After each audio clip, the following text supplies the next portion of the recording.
come up. Angela McCormick, where are you? Oh, brilliant. Jeff Bush, is he here? Jeff? Okay, another few minutes. Thanks for coming, folks. Another few minutes and we'll get started.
Okay, thanks folks.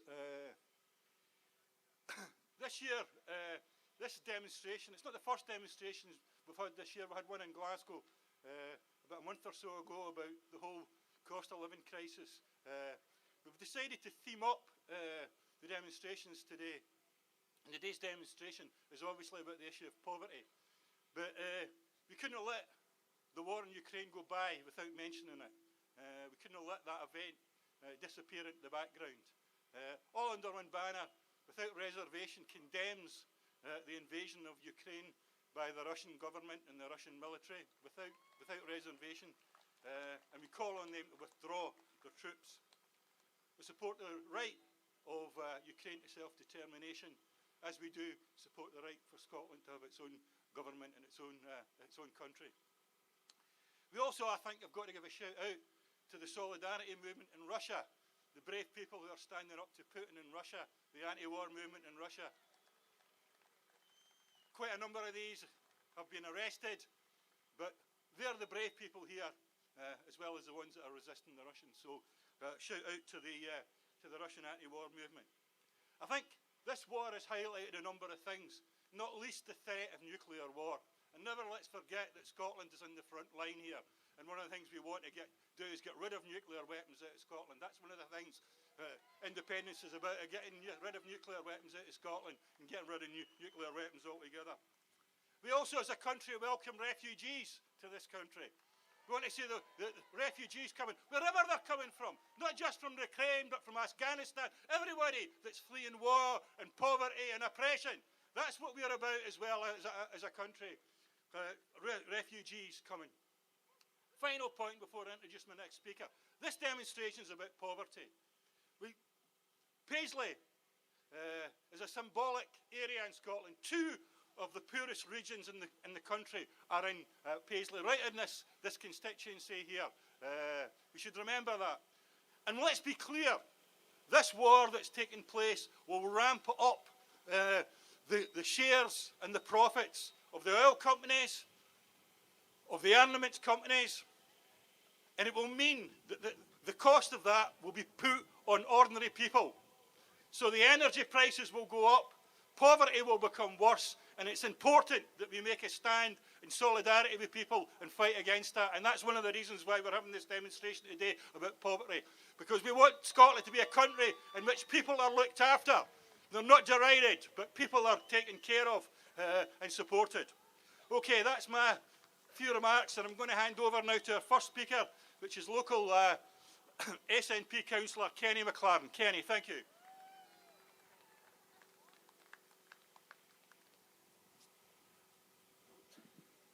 Thank you. Welcome to Paisley, Scotland's largest and best town. If I'd known there was going to be so many people here, I would have brought some of my leaflets, and you could have helped me leaflet all the way into the town and back. In 2014, Paisley was the only constituency in Renfrewshire to vote for independence, to vote yes. But next time round, we need a bigger vote. We need the rest of Renfrewshire and the rest of Scotland following Paisley's lead. Paisley has a history of political radicalism. On your march, you passed Woodside Cemetery, and just up in Woodside Cemetery is a monument to the 1820 martyrs, Baird, Hardy and Wilson. Those three men gave their lives for a better Scotland. All we have to do is make a mark on a ballot paper. The theme for today's march is poverty, and as people know, Paisley's had more than its fair share of poverty and the impact it has on individuals, families and communities. But poverty is man-made, and unfortunately for us, it's made by a Tory government in Westminster who want to enrich themselves at the expense of everyone else. The Tories haven't won an election in Scotland since 1955. I mean, I don't remember it, but I checked with George, and he said that was when Bill Haley was singing Rock Around the Clock. Yet we're still subjected to Tory policies. And they don't really care who they target. They go for the people least able to defend themselves. They froze the pension triple lock, which means with rising prices, that pension is getting worthless. They cut the benefits to those most in need, but gave rises to MPs. And then the national insurance contributions, they put them up, knowing that they would hit the lowest paid the worst. Let's be honest, you know, whether it breaks a Tory manifesto or promise, you know with the Tories, you just can't trust a Tory. Let's look at the record in COVID. Boris and his crooked cabinet weren't interested. They didn't prepare for the pandemic. The only time he got interested was when he found out how he could siphon public money into the private banks of his backers and his friends. £37 billion wasted on a track and test system that didn't work. 4.7 billion wasted or written off in dodgy contracts. And 72%, 72 pence in every pound spent on PPE equipment in England was wasted. They bought goods that didn't work and they paid over the odds for them. That's shocking, and yet no one's been held to account for it. We are now seeing inflation rising faster than it has in decades. Fuel prices going through the roof, and even food prices going higher. The campaigner and journalist Jack Monroe has done some research on some basic food staples, and the rate they're increasing. Bread up by 29% and rising. Baked beans 45% up and rising. And the cheapest packets of rice you can get from all of the major supermarkets have risen by a massive 344%. Ordinary people can't afford these rises. We don't have Russian oligarchs to back us up. The Scottish Government and local councils are doing the best they can with the limited resources they've got, but it's not enough.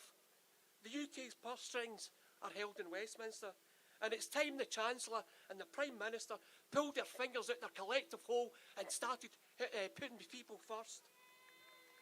They should look at the rise in fuel prices. They can cap them. They can reduce them like France did, like Germany did. They can put tax on excess profits of the energy companies. They can bail out the people the same way they bailed out the banks, but they haven't. We need to make them do that. They won't do that willingly.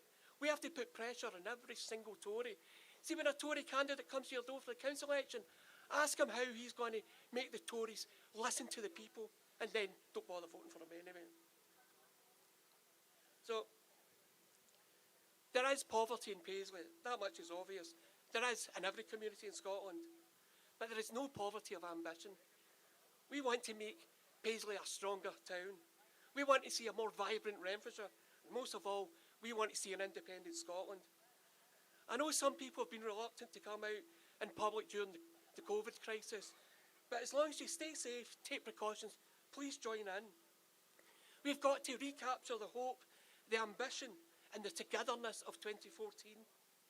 It was a positive campaign when people with all different versions of what they saw as an independent Scotland could come together with one target in mind: independence. This time we need to be bigger, better and louder. We need everyone to get involved. Activists, supporters, politicians. It's not good enough to sit on the sidelines and leaving it to someone else. Get out, get active, show your support for independence and get the message out. In 1820, Baird, Hardy and Wilson marched under a banner, Scotland free or a desert. That message still stands today. No more delays, no more distractions. We need independence and we need it now. Thank you.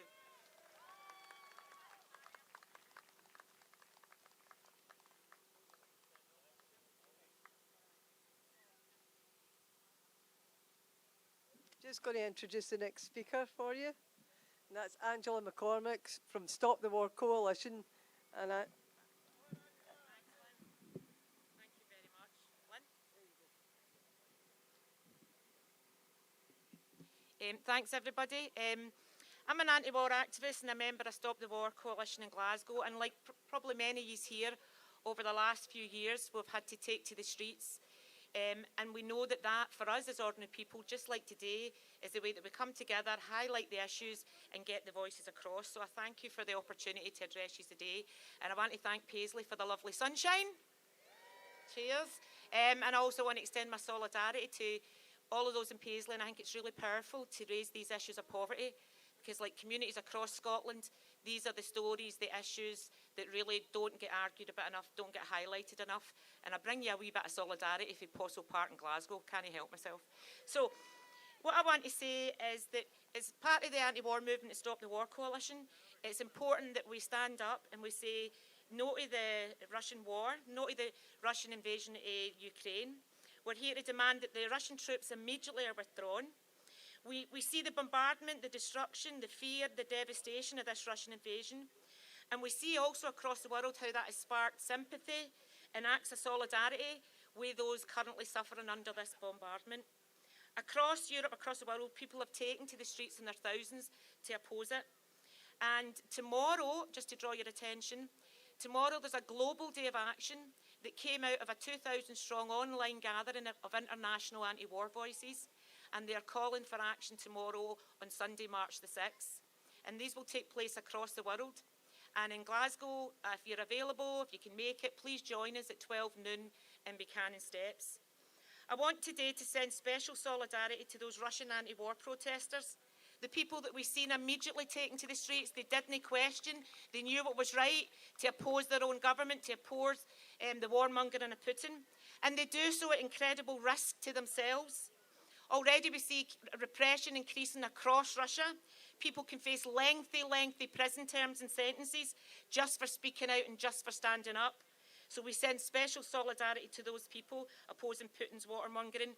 We stand with the people of Ukraine, and we stand with those in Russia bravely and inspiringly opposing Putin.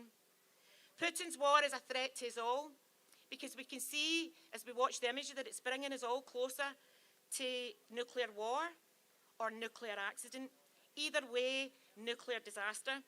So as Stop the War, we want to repeat our determination that nuclear weapons everywhere be dismantled, removed, and we need to see Trident scrapped.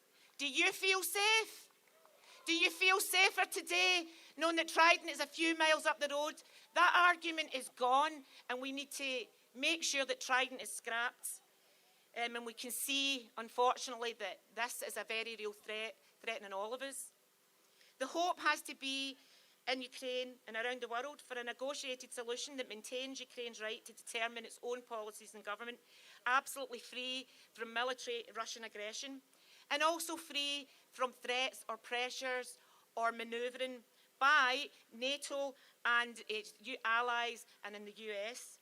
If our wish across the world is this peaceful negotiated solution, then we as in Stop the War say that any attempts to escalate in this situation won't lead to that kind of peace that we all need. NATO escalation, pouring more and more arms in, maintaining this intent to continue the Cold War to make it hot. These do not offer peace to any of us. And while also I want to mention the oligarchs, did we really need to wait to the Russian brutal invasion to sanction the oligarchs? We knew where their yachts were parked for years, but we need to look to see solutions that actually make things different and have a different foreign policy. Because we've seen wars and occupations in Afghanistan, Iraq, Syria, Palestine, Yemen, and in every one we argue that ordinary people pay the price. Over 1 million, 1.5 million Ukrainian people have had their lives uprooted, forced to flee, heading to borders, seeking safety, seeking to make contact with families. And we utterly condemn the shameful response of the UK government that even in the midst of this horror still insists on bureaucracy and visas and racism, the same racism that we face every day.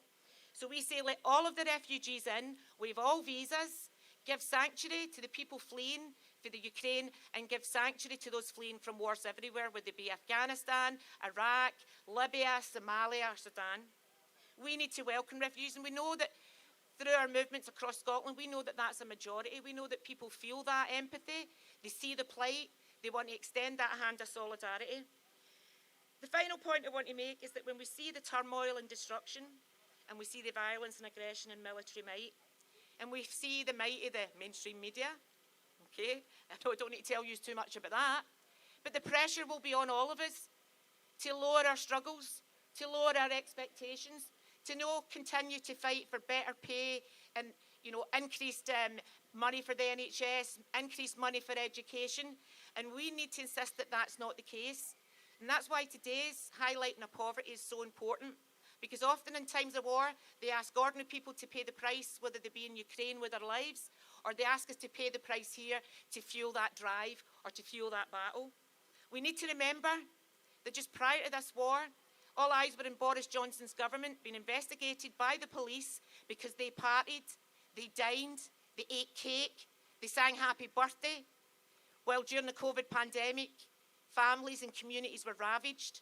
These people need to be kept on the hook, and we need to make sure within the next few days and weeks we have an anti-war movement that is able to do that can oppose the brutality of the Russian invasion of Ukraine and demand the troops are removed immediately, but will not let that hide the reality of what Boris Johnson and his government are trying to do to us here in Scotland and the UK. We need to extend solidarity to all those protesting in their own areas for improvement, a better life, because fundamentally I believe that it's about priorities. Are our priorities good health, good education, respect, dignity, prioritising, all the things that we're highlighting here today when you're marching on poverty? I believe that it is. And I'll just finish there. I just want to finish, there was a wee message for some Russian socialist campaigners, and they ended their appeal for solidarity in these difficult circumstances opposing the war with freedom to the peoples, death to empires. Thanks very much.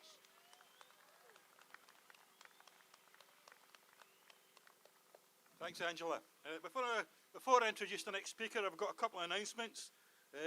Stand Up to Racism, as part of UN Anti-Racism Day, are holding a demonstration on 19th of March, starting in Kelvin Grove Park at 11 a.m. This is particularly important this year with the whole issue of refugees. There's going to be a indie block on the demonstration, so we'd hope that you guys will all turn up on the 19th of March and support the March Against Racism at Kelvin Grove Park. So hope to see you there on 19th of March.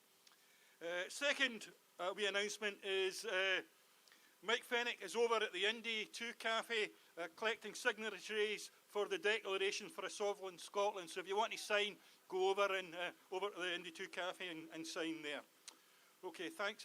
That's the announcements over. Next speaker is George Adam, MSP, SNP. Thank you, George.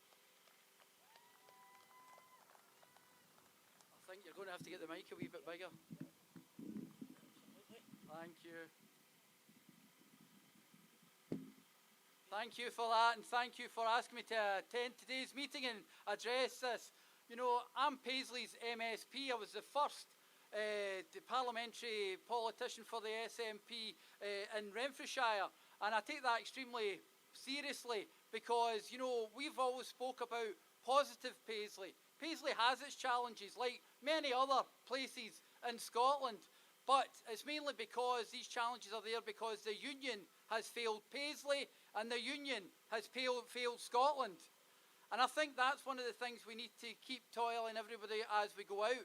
I'll remind you of a story that I had during the first independence referendum where I was chapping doors in Fergusley Park, to my right, to your left, where I chapped this one door, where this young woman came to the door and she said to me, "George, I'm voting for independence." And I said, "Well, why is it?" "Because I've got nothing to lose." Now that's not the Scotland I want. I want people supporting independence because they can see the positive change we can make in their life. They can see the positive change in the world that Scotland and independent Scotland can make, and they can see that we can build that better tomorrow. Now, one of the things that constantly I think about constantly, I was talking to my good friend Patricia Gibson and MP and Kenny Gibson, MSP, when we were going round the march. I joined the SNP in 1987. That was a very good year. St Mirren won the Scottish Cup, and I also joined the SNP. And at that point, it wasn't about elected office for me or for anyone else. It was purely about independence and building a better future for the people of Paisley. Because I could see, like now, Paisley was in the midst of a Tory UK government that had destroyed the infrastructure, destroyed the business, destroyed people's lives. Friends of mine left this great town to go and find work and jobs elsewhere. They moved all over to leave the town of Paisley to see make their way in the world elsewhere. And that's wrong. And that's wrong because the union has failed us here. Because we in Paisley and in Scotland should be talking about that brighter tomorrow and how we're going to make people's lives better. It's about creating that positive vision of what independence will do for all of us. It's about us taking matters into our own hands and making these decisions. And I will never tire of ensuring that I started this, and it was about my generation and ensuring that we never had another dominant Tory government. I got older, got married, had kids. It became about my kids, making a better future for them, making sure that my children didn't suffer the way that my generation had. And now, unfortunately, and I know you won't believe me, I'm a grandparent. I was a child bride. But now I'm a grandparent, and now I'm talking about my grandchildren's future, because I don't want my grandchildren living in the current world. I want Scotland's voice to be one of the voices that the world listens to. I joined the SNP for independence, and I was against having nuclear weapons in any shape or form. And an independent Scotland can tell the world that we want nothing to do with nuclear weapons and weapons of mass destruction. I think when we look at the current world, the way things are, who would have thought we'd have been in a place where a European nation had been invaded by a Russian? Those of us of, I think we're called Generation X, will remember we grew up believing we were going to die in a nuclear Armageddon. And unfortunately, young people like my kids and my grandkids are now thinking that this is a possibility now. This is where an independent Scotland can be that sane voice, that voice that will say, we believe in peace, we believe in discussion, we believe in supporting independent sovereign states to their right to be able to continue, and we believe in doing what's right.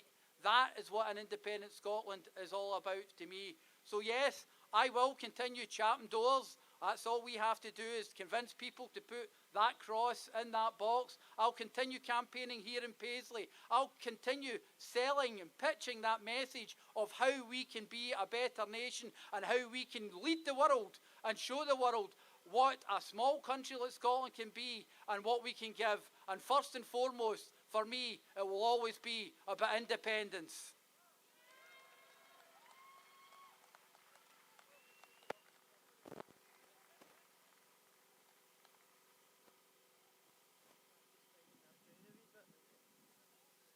Okay, I'm just going to give it a wee bit what I usually say, which is all under one banner. Brings the sunshine, doesn't it, every time? It's on our side, this sunshine. Just want to introduce the next guest, Mr. Richie Benton, Scottish Socialist Party. And he was the first guy to be victimised and sacked, the first trade union leader to be victimised and sacked during COVID. Give a big hand for Richie.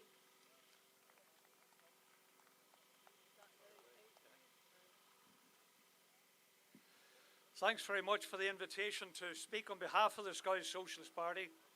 Our party, since we were formed in 1998, have consistently fought to defend the democratic right to self-determination for every nation, and in the case of Scotland, not only argued for independence, but for a unique and specific form of that, an independent socialist Scotland to wipe out poverty and inequality. Self-determination is a principle that we should defend as a democratic right consistently. And for that reason, as well as humanitarian reasons, we utterly oppose the invasion of Ukraine by Putin, the gangster capitalist regime of Vladimir Putin, call for the immediate withdrawal of their troops and for the right of the people of Ukraine to decide their own future. We also stand up for the right to self-determination, the right to democratic self-government, if they so wish, for the Russian minorities within Ukraine. It's a principle we need to provide and apply consistently. And I think in this country, one of the tasks is to put pressure on the governments and to demand that they offer the hands and arms of friendship and of refuge to those fleeing the persecution of the bloody war in Ukraine, to give them refuge in this country.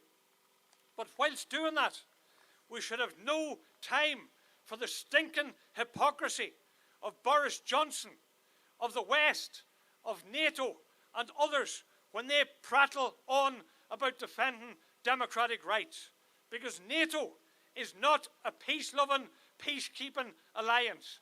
NATO is a nuclear-led alliance of imperialism dominated by the United States. And NATO has marauded the globe, not just in Europe, not just the Middle East, but in the likes of Africa, toppling governments, assassinating popular leaders, expanding their influence across the globe so as to keep it under the influence and dominance of the profiteers and the warlords of the West. So let's not have any time for the hypocrites when they preach democracy. We're the people that consistently fight for the democratic rights of national minorities and nations, and not these hypocrites that try to use the current situation to appear good in public. And we stand on the side of the Ukrainian people. We stand on the side of the Russian oppositionists to the war at the present time. We stand in the interests of the working class of Ukraine, of Russia, and right throughout the world. And incidentally, that's one of the several reasons why the Scottish Socialist Party is utterly opposed to the idea of an independent Scotland being part of NATO. We have to break from that. And we want to escape NATO, to escape being entangled in wars, to £200 billion, which should instead be invested in health, in education, in a national care service worthy of the name, in schools and in free public transport, amongst many other things that would help to wipe out poverty and inequality. For the Scottish Socialist Party, independence is a right, but it's also not an end in itself. is a means to an end. It's a means to eliminating poverty and inequality. We don't want an independent Scotland that just continues simply to bow down to the dictatorship of big business, the dictatorship of capital, and robs the rest of us for the profit of the few. We want a socialist Scotland that can use the wealth of this nation for the benefit of his people. We need measures right now to convince the working class majority of the virtues of independence.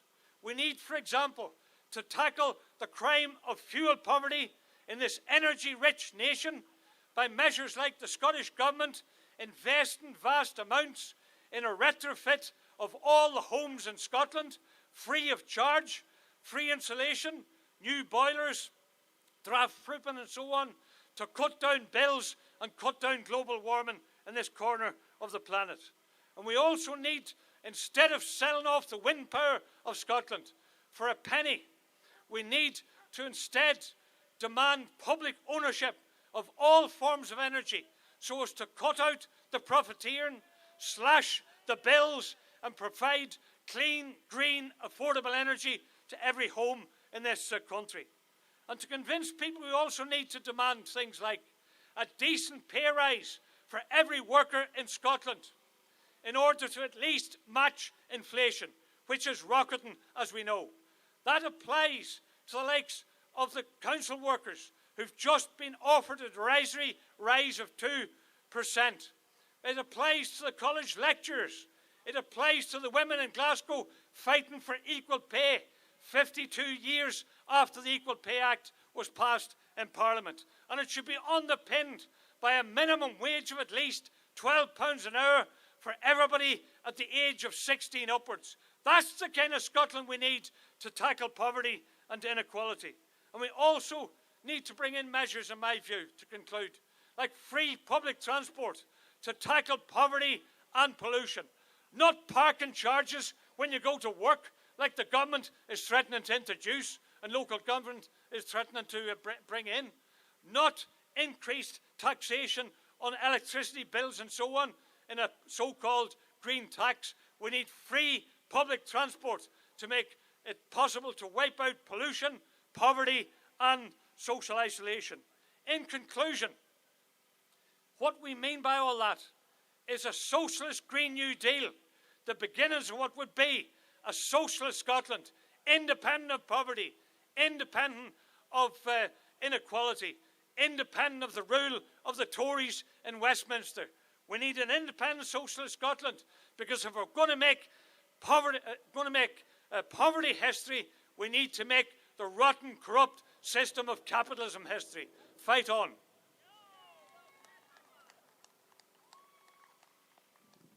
Thanks, Richie. Just before I introduce our next speaker, I've got a couple of more announcements. I'm afraid I'm the announcements guy here. Whiskey Joe's Pub in New Street in Paisley is inviting everybody to come down afterwards. There's music, karaoke, sandwiches. Go down there after the rally. They're supporters of the all under one banner in independence. The other thing I want to say is, if people are leaving, could they go over to the stall and take some of these leaflets with you for the rallies, the other rallies we've got and demonstrations throughout Scotland in 2022. Next one is on the 2nd of April in Arbroath. So if you can take some of these away with you, that would be absolutely brilliant. Our next speaker is Jeff Bush from the Scottish Sovereign Review Group. Jeff. Thank you.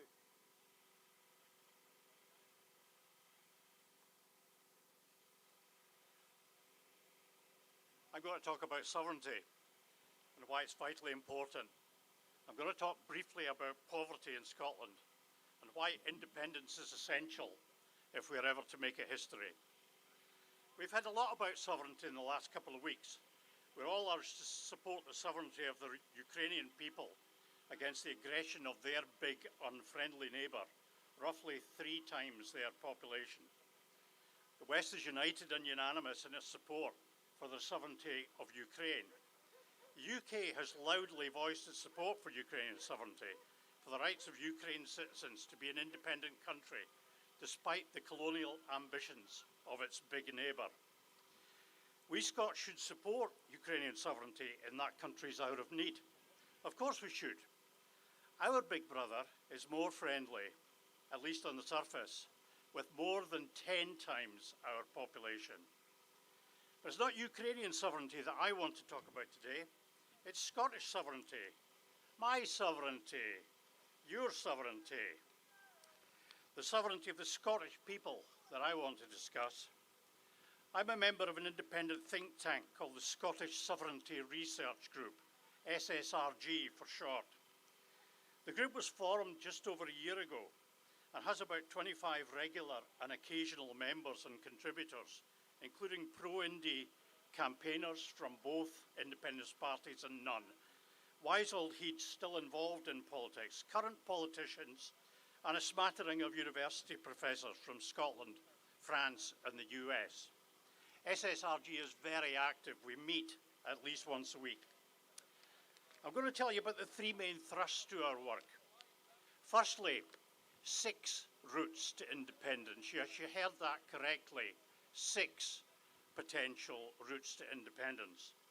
The various routes that Scotland can take towards the restoration of its independence, some of which are based on the sovereignty of the Scottish people, as stated in the 1320 Declaration of Arbroath, and the Claim of Right, which the Queen still acknowledges every year when opening the General Assembly of the Church of Scotland, and which is embodied in the Treaty of Union.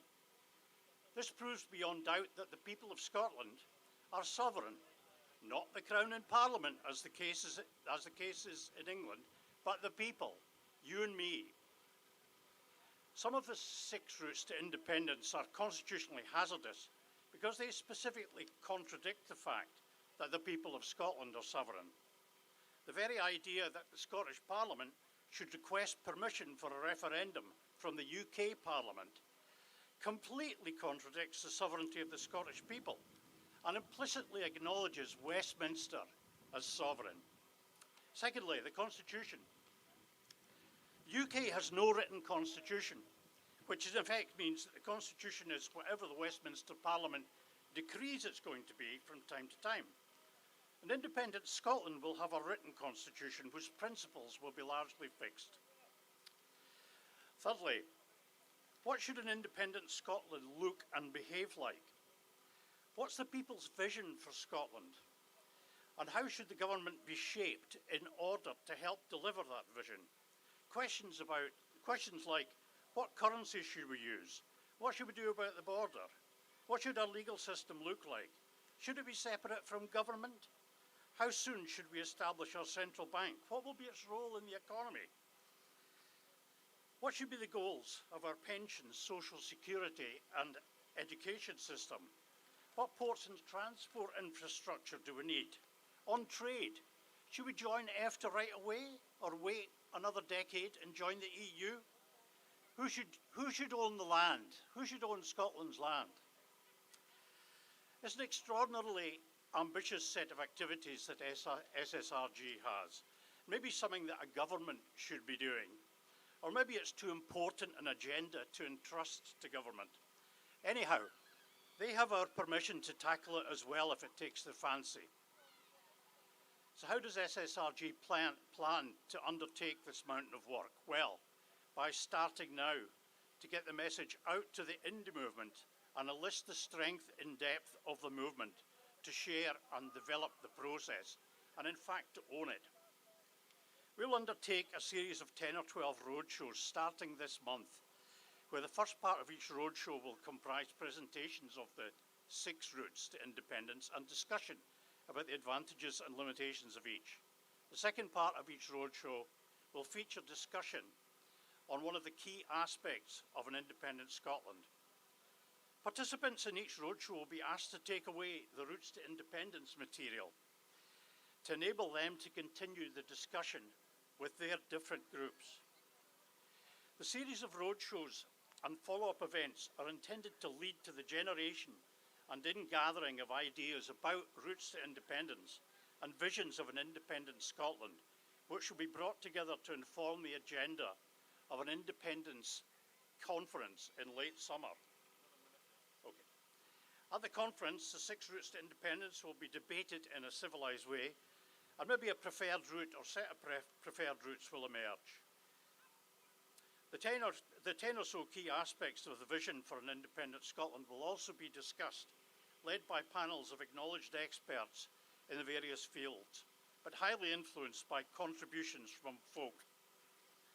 All of the outputs from the conference itself will be carried forward to a People's Independence Convention, which will be called for the autumn. We might even decide to visit to invite some politicians. We need independence now. We've already organised some of the roadshow venues, virtual and physical, scheduled already, and we'll publicise these so that people can take part, so that anybody can take part.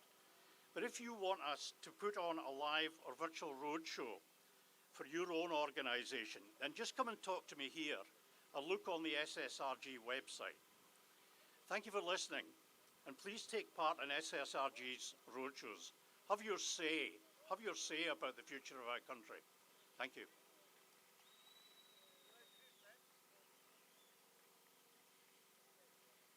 Just like to say thank you to George and introduce Andy Doig, Councillor Andy Doig from Scotia Future.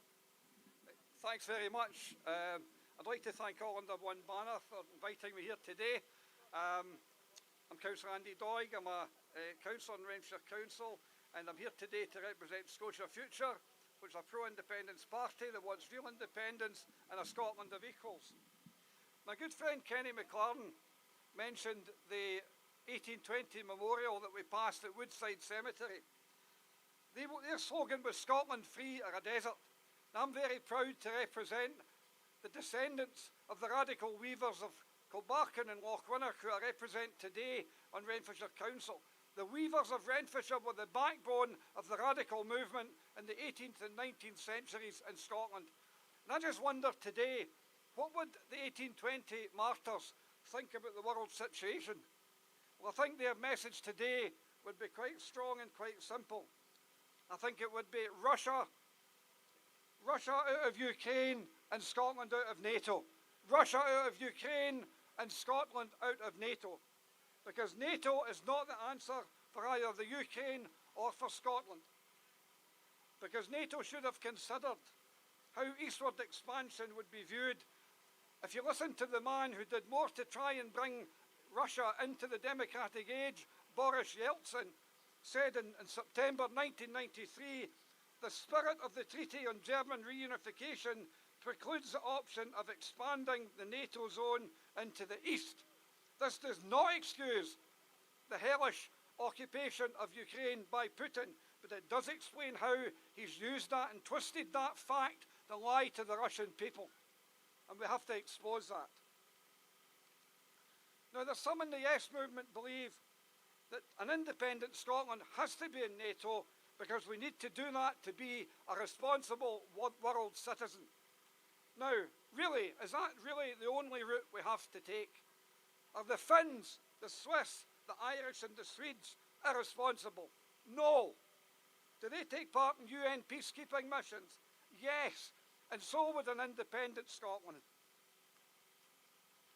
Now, the unionist parties in the media say, how would an independent Scotland defend itself? Well, sadly, the Daily Mail and the Daily Express and other rags obviously have never noticed that the Scots have sadly been at the forefront of Britain's imperial adventures over the last 250 years. But I think an independent Scotland will face challenges if we're to look at a position of armed neutrality. We might need to look at full gender parity in the forces. We might need to look at mandatory military service like the Swiss. We might need to look at a neutrality pact with countries like Ireland, Sweden and Finland. And you'll have noticed today in the news that public opinion in Finland and Sweden has rapidly moved in favour of joining NATO. I can understand why that's the case with the situation we're in, but I have to say, really, if these countries were to join NATO, it would be the high road to hell, not the road to peace. An independent Scotland can work for peace and prepare for self-defence, and that is where we want to be as a responsible nation. Finally, the radical nationalist tradition in Scotland, because Scotia Future doesn't have any any qualms about calling ourselves nationalists, because the nationalist tradition in a Scottish context has always been for the people and against the establishment. Like the 1820 radicals, the radical nationalist tradition in Scotland has always worked for the final victory of freedom. So let's leave here today with a message of victory to the Ukrainian resistance, victory to the anti-war movement in Russia, and victory to Scotland's right to national independence. Thank you. Thank you very much. Anybody lost a pair of glasses left at the Now Scotland stall? You come over and get them from me here if you've lost them. Okay, our next speaker is David Henry from the AUOB party. David, thank you.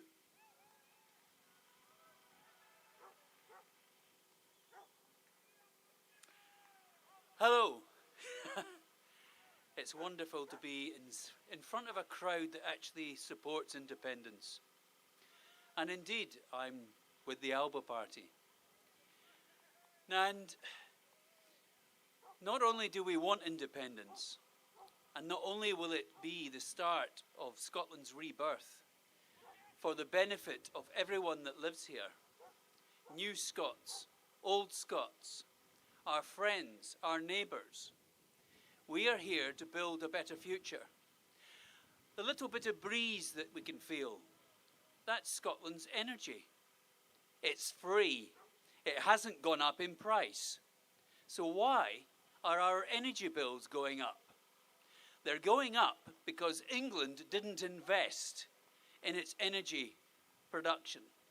97.5% of our energy, our electricity, last year in Scotland was produced from wind. The cost of wind hasn't changed. Scotland will have an independently owned, for the better of the public's, energy company. That is AUOB's policy. It was our friends in the SNP's policy until quite recently. So I think on the 5th of May, when you get a chance to vote, vote AUOB 1 and any other indie supporting party number 2. Now we're here because we have a crisis of poverty, which we didn't create, but we can help fix it. I've been going out for the last 10 days, 2 weeks, to visit parents outside schools and hand them a nice little business card because I'm standing for election in the Edinburgh Council election on the 5th of May. I want to support parents. So I'll tell you something that happened last week. After near the end of handing out maybe 30 to 40 cards to parents, a little girl comes back with one of my cards that I'd given to her mother. This is a lesson for everybody, incidentally. So the little girl comes up to me with the card in her hand and goes, "What's this all about?" She was 6 years old. I said, "It's for the council election. I'm standing to be a councillor." "What's that?" And I said, "Well, the council, we run the buses, we deal with social housing, we run the school." "Oh, are you going to be the president?" she said. And I said, "No, anyway, we run the school." "Oh, will we get new books?" Well, put it this way. The priority for people like me is to improve the next generation. So yes, we will get new books. We will spend money on things that improves people's lives. We will not waste the money. So, support AUOB, support the SNP, support ISP, support yes supporting parties, and let's get independence delivered urgently. Thank you.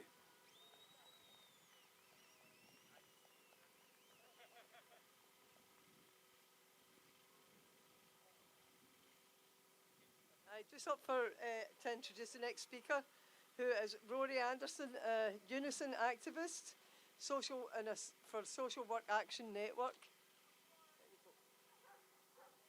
Cheers, thanks very much. I mean, it's great that everyone's here, and I'm actually very proud that people have come out to Paisley to actually march around poverty. When I grew up in Johnson, and I have seen over successive decades the amount of cuts to working class people over generations, where the housing schemes have been broken, communities have been broken, and I live in Paisley, and the place that I live in is being broken, and the families that I work with are continually pushed into poverty, and now with this latest round of cuts that are coming round are going to further that exploitation and oppression for people that live in Scotland. And it's so sad to see families who end up coming to me because they're poor, not because of their own choices, not because of the situation they've got themselves into, but because of political choices by a political class who actually want to put wars and their own political priorities in front of the people who need money to survive. And these are political choices. We need to be aware that they're political choices because we can afford it. And we can actually have a resistance to that. And it's so wonderful for people to come out and actually do something against it, because we've got our own political choice, which is actually to stand and fight for independence. It's to get out in the streets, it's to march, it's to campaign for everyone to come out in solidarity with the people of Ukraine and Russia, to actually make a voice heard so we can change the political course in Scotland. And I would say to everyone here, so if you still, the people who are still here at least, is actually continue fighting. Get out in your streets tomorrow for the Stop the War campaign. Get out in your streets and fight for independence further, because today the choices we make can actually make a difference. What we do matters. So let's make a change now. And let's from today fight for an independent Scotland that's actually going to take people away from poverty rather than further instill it from the Westminster rule.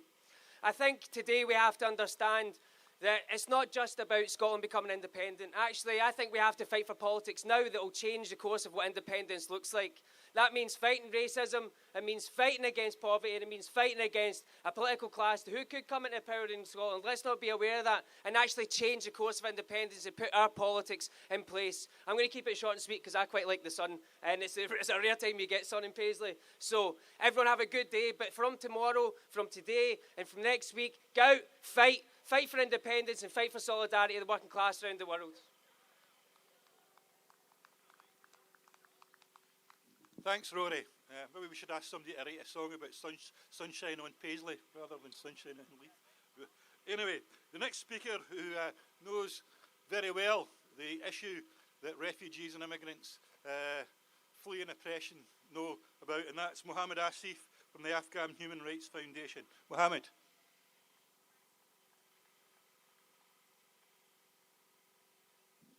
Thank you, brothers and sisters.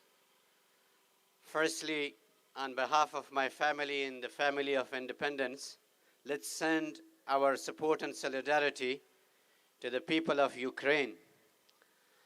Brothers and sisters, I can feel the pain of Ukrainians, because when Putin was only 27 years old and the USSR invaded my country, Afghanistan, with the Red Army, killed 1.9 million Afghans, destroyed our country. Until today we are suffering because of Russia.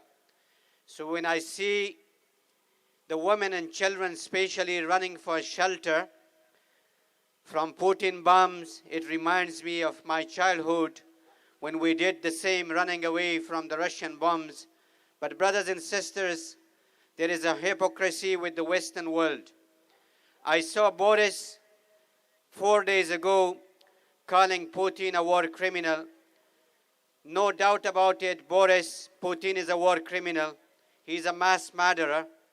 But there is a man maybe 10 or 15 miles away living from Boris Johnson called Tony Blair, who killed 1 million Iraqis along with Bush and NATO's, and that man is not called war criminal. And the West is calling Putin war criminal, as they're right, he is a war criminal. But we do not have to be selective. Brothers and sisters, today an independence is even more important when we see the war in Ukraine. I came to this country as a refugee from Afghanistan, running away from the likes of Taliban. The British went to war and many Scottish kids were killed, and I took part in their funerals in Scotland. But 20 years later, Boris and Biden handed over Afghanistan to the same terrorists or the bunch of barbarian killers, Taliban. Brothers and sisters, when we talk about refugees, I have every sympathy with the Ukrainians, because I have been through in my life, my family, my parents, my relatives, my country, women and children. But when we talk about refugees, we do not have to be selective. When the Western politicians, the media, the major media and pundits calling the Ukrainians civilized, yes, they are civilized because they are human beings, and they are telling us we are, the Iraqis, the Syrian, the Libyan, the Afghans are uncivilized, as though our life is very, very cheap. We have been bombed for many, many years by NATO, by the Russians, by the Americans.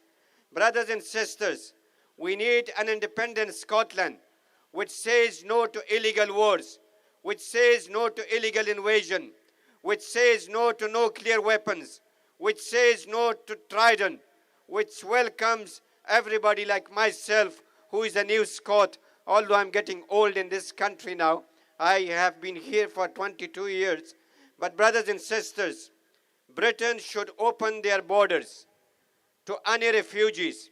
You know, when we talk about the wars which produce refugees, when Britain and the right-wing media and the Tories come on television blaming asylum seekers for every problem in Britain, brothers and sisters, if we want less refugees, Britain and NATO, Putin and others should bomb less countries. They should not invade other countries. They should respect to their sovereignty. Brothers and sisters, you know, if we look up to Boris Johnson, you know, the British policy is made in Washington. When Washington wants to go to a war, we are dragged into a war. Scotland is dragged into an illegal war, like in Iran, Iraq, in Libya, in Syria, in Afghanistan, and so many other countries. Brothers and sisters, I call upon today from Paisley, this shining Paisley today, the sun is shining, on Nicola Sturgeon, that she should not wait for any permission or any legality. She should set out a date for independent Scotland and the people of Scotland, no matter what your background is, what your politics is, whether you are Muslim or Christian or Scots or non-Scots, we should come together and fight our corner. Because brothers and sisters, think about our children, our future generations. If we leave it to Boris and the Tories and others and the war criminals in this country, I think we will have no country. So brothers and sisters, keep the fight. Welcome refugees in Scotland because they are just human beings just like me and you. I gave you one example. Let's think, 1.5 or 2 years ago, did we not fight for a pack of pasta? Did we not fight for a packet of paracetamol or over a toilet paper because we wanted to protect our children? We want to feed our children. So the same is with refugees. When the bombs are dropping in Ukraine, in Afghanistan, in Iraq, in Libya, and Syria, when the British bombs made in Scotland, killing innocent Yemeni women and children, especially in Yemen. The Saudis, the biggest weapons buyer from Britain, is killing innocent women and children in Yemen. The weapons made in Scotland. Scotland needs to stop this. Scotland needs to divorce this abusive marriage. So let's fight. Keep the fight. Thank you very much. Thank you.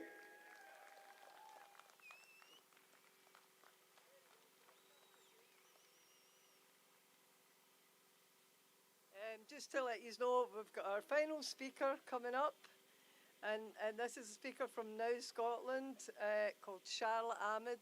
Big hand for Charlotte, please. Come on, folks, we're still here, and are you glad you came out today? Yes! Because we have a task, a historic task. We want to achieve independence for Scotland. But that's not necessarily easy. We need to unite people under that flag. There's so many different reasons now that has been reflected in the speakers we've had today.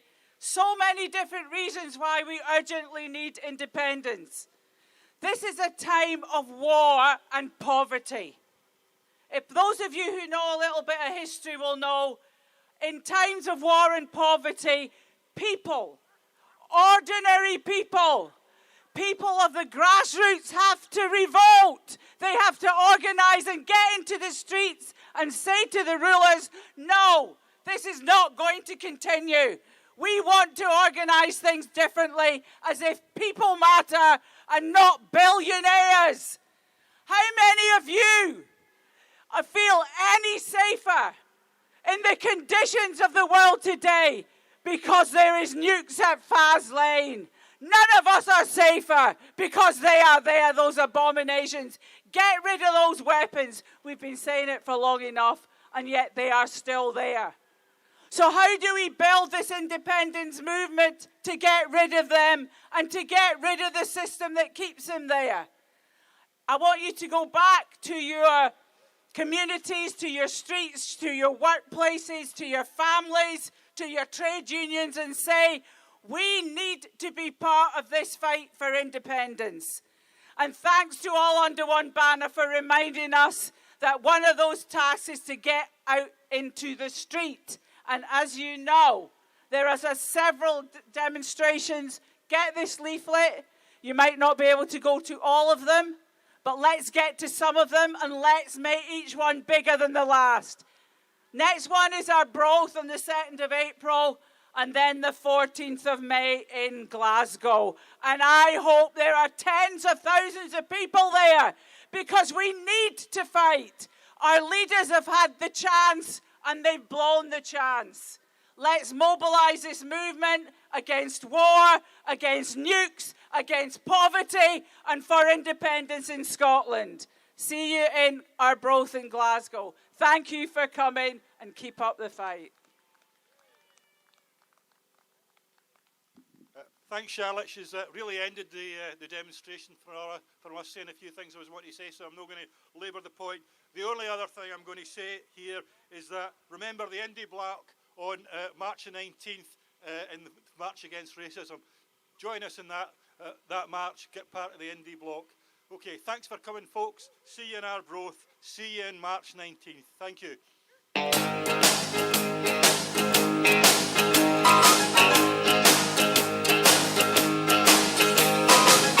I'm on my way from misery to happiness today. I'm on my way from misery to happiness today.